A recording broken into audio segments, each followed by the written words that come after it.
Algo está cavando embaixo do meu quarto.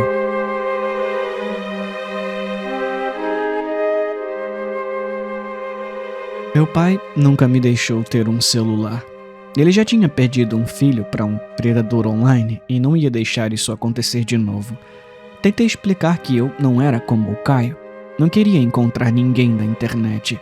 Tudo que eu queria era mandar mensagens para os meus amigos e assistir a vídeos do YouTube no ônibus. Mas o meu pai não quis. Desde que o Caio desapareceu, eu mal saía do meu quarto. Quando o jantar ficou pronto, esperei até o papai terminar de comer antes de pegar meu prato. Era mais fácil assim, sem ele olhando. Se eu comesse devagar demais, ele gritava: "O quê? Não é bom o suficiente para você?" Antes, o Caio costumava redirecionar a raiva do nosso pai para si mesmo, me protegendo do pior. Ele levou uma surra uma vez quando derrubei uma lata de tinta vermelha na garagem. Sempre que alguém perguntava sobre o hematoma roxo embaixo do olho dele, ele dizia que era de jogar futebol. Nunca tive a chance de agradecê-lo por isso. Trabalhei meio período empacotando compras no supermercado e consegui juntar uma grana. Um dos meus amigos, Devon, me vendeu um Motorola barato.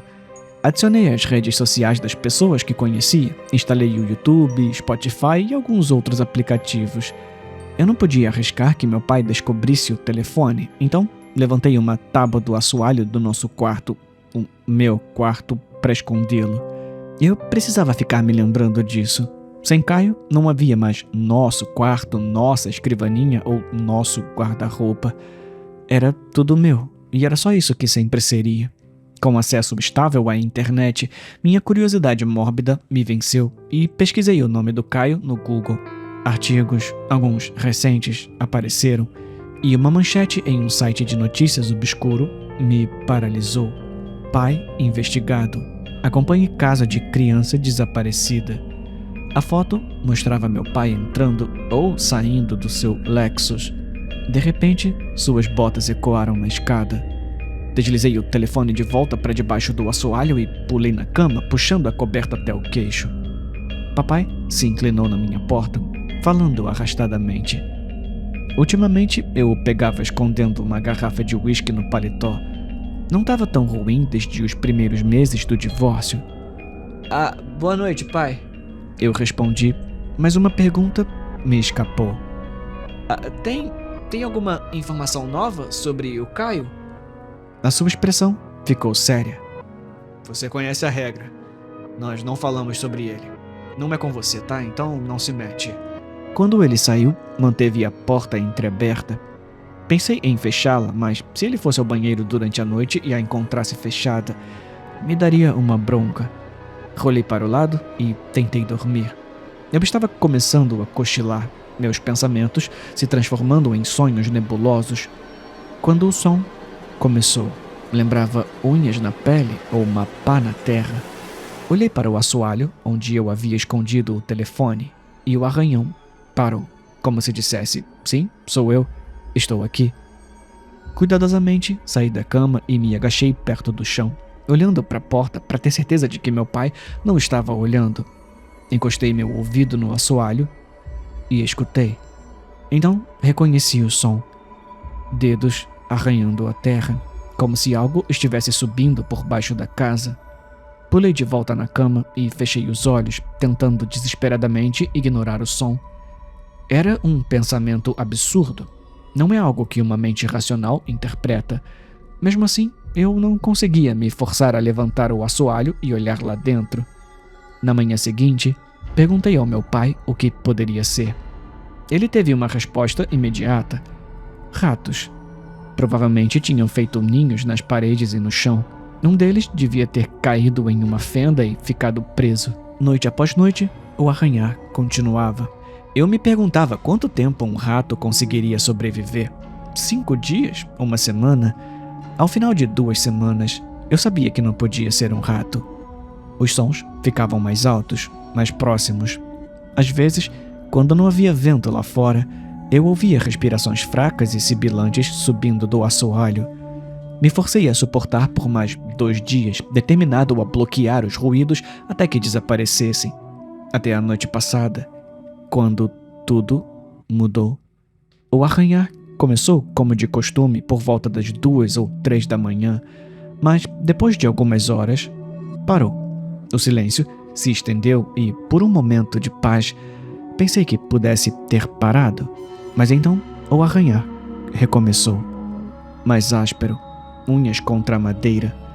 O assoalho solto se abriu quando algo se moveu embaixo. Aterrorizado demais para olhar, peguei uma pilha de livros didáticos e os coloquei sobre o assoalho. O balançar cessou, mas do outro lado o arranhar continuou. Fiquei acordado até o sol aparecer e, ao amanhecer, finalmente tirei os livros e levantei o assoalho. Lá dentro, meu telefone havia sumido, caído no que o havia substituído. Um buraco do tamanho de um braço que levava à escuridão. Meu coração batia forte enquanto eu olhava para o vazio. Sem meu telefone, eu não tinha luz para iluminar o interior e ver o quão profundo era, então, em vez disso, me inclinei mais perto e coloquei meu ouvido sobre o buraco. Eu ouvi as respirações fracas e sibilantes que eu tinha ouvido antes, como se os pulmões estivessem cheios de terra. Meu pulso acelerou. Não podia ser verdade. Seria ridículo sequer considerar, mas eu me vi confrontando a possibilidade. Algo estava errado. Algo chorava lá embaixo. Na escola, no dia seguinte, peguei emprestado o telefone do Devon e liguei para o meu número. Devon deu uma risada curta. Você acha que a coisa no buraco sabe usar um telefone? O telefone tocou 7 vezes e depois clicou quando alguém atendeu. Alô? Sussurrei. Uma voz que eu conhecia muito bem. A voz do Caio. Estalou em meio à estática. Me tira daqui. O governo tinha acabado de anunciar que eu estou doente. Eu acordei com a mamãe chorando, soluçando em rajadas curtas, sons presos que vibravam nas paredes finas do quarto. Ela me tirou da cama com mãos trêmulas e me levou para o andar de baixo. O café da manhã já estava posto, suco de laranja, cereal e um silêncio tenso que comprimia o ar. A TV desligada, meu celular ausente do lugar habitual. Onde está o meu celular? Perguntei, mexendo no cereal sem vontade, confusa. Ela tinha finalmente concordado em me comprar um depois de meses de insistência. 14 anos e uma sensação de ter chegado atrasada a algo. Eu tinha prometido responsabilidade, ela tinha prometido confiança. Agora, ambos os compromissos pareciam suspensos. Ela ficou de pé, braços cruzados, um tremor leve nos ombros, os olhos fixos em um ponto vazio, um rosto esmaecido, circulação desertando. Você não vai ficar com o celular hoje, ela disse num fio de voz. E também não vai à escola, tá? Eu estendi a mão para o controle remoto, por puro hábito. Ela avançou e o arrancou apertando com força. Sem TV por hoje, tá? Vai ler um livro, Estrela. Arruma outra coisa para fazer. Ela me mandou subir para tomar banho. Eu obedeci. No quarto, peguei o celular reserva escondido debaixo do travesseiro, sem controle parental, e varri as notificações. Uma mensagem da Mari no topo. Em que grau você tá? Eu tô no grau 2. Acho que grau 3 e abaixo estão na zona verde. Eles não têm essa coisa de fenômeno descontrolado, mas a mamãe tá surtando. O Cássio da rua de baixo é grau 5. Eu fiquei presa naquelas frases. Grau, zona verde, fenômeno descontrolado. Eu respondi. Como assim? Do que você tá falando? Outra notificação entrou e me travou. Epidemia declarada. Governo anuncia. Todas as crianças infectadas. Antes de ler o restante, a mamãe arrancou o aparelho da minha mão. Não gritou, apenas me puxou para um abraço forte e urgente. Vai pro seu quarto, tá? E separa o básico, murmurou. Nada de bichos de pelúcia e outras coisas, só roupas, tá? Depois desce pro porão e entra no carro. Ela entregou as chaves do carro velho do papai. Você lembra da aula de direção com seu pai, não é? Eu segurei as chaves. o estômago revirando. A sequência dos fatos escorregava rápido demais. Mãe, o que tá acontecendo? Olha, se eu não te seguir, dirige até a casa da vovó, tá? Disse, a voz falhando. Você sabe o caminho, vai pela antiga estrada e evita o centro. Uma batida pesada na porta da frente interrompeu qualquer pergunta. 3 toques curtos e um longo. Ela me empurrou para trás do corpo. Porão, agora! Ela sibilou. Vai pro banco de trás, silêncio total. Eu disparei para o porão, tropeçando, o coração em batida irregular. Ao chegar, 3 homens de branco já estavam lá. A postura de quem aguardava o meu passo. As mãos firmes me imobilizaram. Um deles se agachou diante de mim com uma prancheta larga. Estrela Dias. Leu folheando. Olhos sem expressão. Grau 5. Transtorno do espectro autista. Ele levantou uma lata de spray e marcou meu peito com um O branco. O cheiro químico, forte. Eu travei. Lá em cima, minha mãe gritava. Não frases, sons brutos de medo e esforço. Graus 5 a 10 estão autorizados a vir conosco, disse o homem enquanto algemava meus pulsos atrás das costas, me tratando como um perigo contido. A respiração dele roçava na minha nuca, úmida, irregular. Tentei me afastar sem sucesso. Fica tranquila, Estrela. Você só tá doente igual as outras crianças. Ele me arrastou para fora. Um ônibus escolar amarelo estacionado diante da casa. Luzes acesas, janelas gradeadas, a porta aberta em espera. Fui empurrada para um banco ao lado de um garoto de olhos arregalados, sem piscar. Ele devia ter uns 9 anos. Um X vermelho borrado marcava sua camiseta azul. O olhar dele, perdido em um foco inexistente.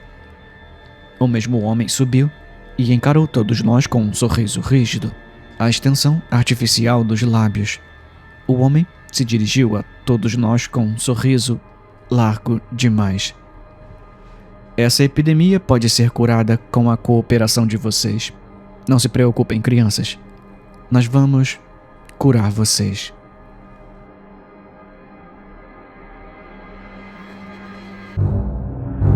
Meu marido descobriu uma coisa horrível.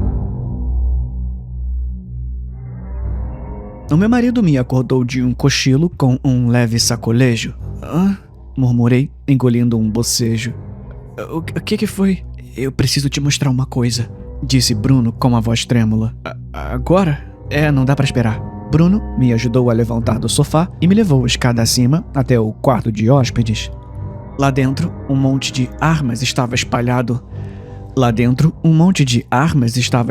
Sobre a cama. Uma faca de açougueiro, um taco de alumínio da breve fase do Bruno jogando no time amador do bairro, uma besta de mão e, chamando mais atenção, um prato de sequilhos de canela. Bruno, o que diabo está acontecendo? Apontei para aquele mini arsenal. Eu tenho que te mostrar, senão você não vai acreditar. Bruno atravessou o quarto e abriu as cortinas. O dia estava lindo, quente demais para outubro. Nossos vizinhos do outro lado da rua estavam do lado de fora. A dona Marta regava as flores, mesmo sabendo que em um mês estariam todas mortas. Seu Nivaldo sentava na varanda com um copo alto de groselha. Fica bem aqui, até eu voltar. Bruno pegou a faca e saiu. Poucos instantes depois, ele já atravessava a rua a passos rápidos em direção à casa dos vizinhos. A dona Marta parou de regar as flores para acenar. Bruno sacou a faca e cortou a garganta dela com tanta violência que parecia que a cabeça dela ia se desprender. Meu Deus! Eu soltei. Seu Nivaldo correu para defender a esposa, mas Bruno o esfaqueou 6 vezes num piscar de olhos e já estava na metade do caminho de volta quando seu Nivaldo caiu no chão. Eu não conseguia acreditar no quanto aquilo foi horrível. Bruno irrompeu de volta no quarto de hóspedes, coberto de sangue. 46, 47. Bruno, eu sussurrei. Por que você fez isso? Bruno me tirou da frente da janela e fechou as cortinas. 52, murmurou. 53. Fala comigo, eu implorei. 57. disse Bruno e escancarou as cortinas. Lá fora, a dona Marta regava as flores. O seu Nivaldo bebia sua groselha. Todo o sangue tinha sumido. Até a faca tinha voltado para a cama. Tem algo errado aqui, disse Bruno, mais para si mesmo do que para mim. Não importa como eles morram, depois de 57 segundos, eles voltam. Eles não lembram que morreram. Eu entendi o que Bruno estava dizendo. Você já matou os dois mais de uma vez? Perguntei. Eu precisei. Eu tenho que entender o que está acontecendo. Bruno, interrompi. Você já me matou? O quê? Não, eu nunca faria isso. Ah, ainda bem. Eu falei. E então, peguei a besta e atirei na garganta de Bruno. Ele me olhou com pavor nos olhos. Depois, morreu. E eu comecei a contar. 7, 8. Arrastei Bruno depressa escada abaixo até o sofá. 33, 34. Quando ele voltasse ao normal, eu queria que achasse que tinha acordado de um cochilo. 49. Eu não posso deixar o Bruno aprender as regras deste lugar. 57. É perigoso demais. Amor, disse Bruno, abrindo os olhos. Eu tive um pesadelo horrível. Só que é estranho. Por nada nesse mundo eu consigo me lembrar do que aconteceu. Ah, meu amor. Eu sorri. Com certeza não foi nada.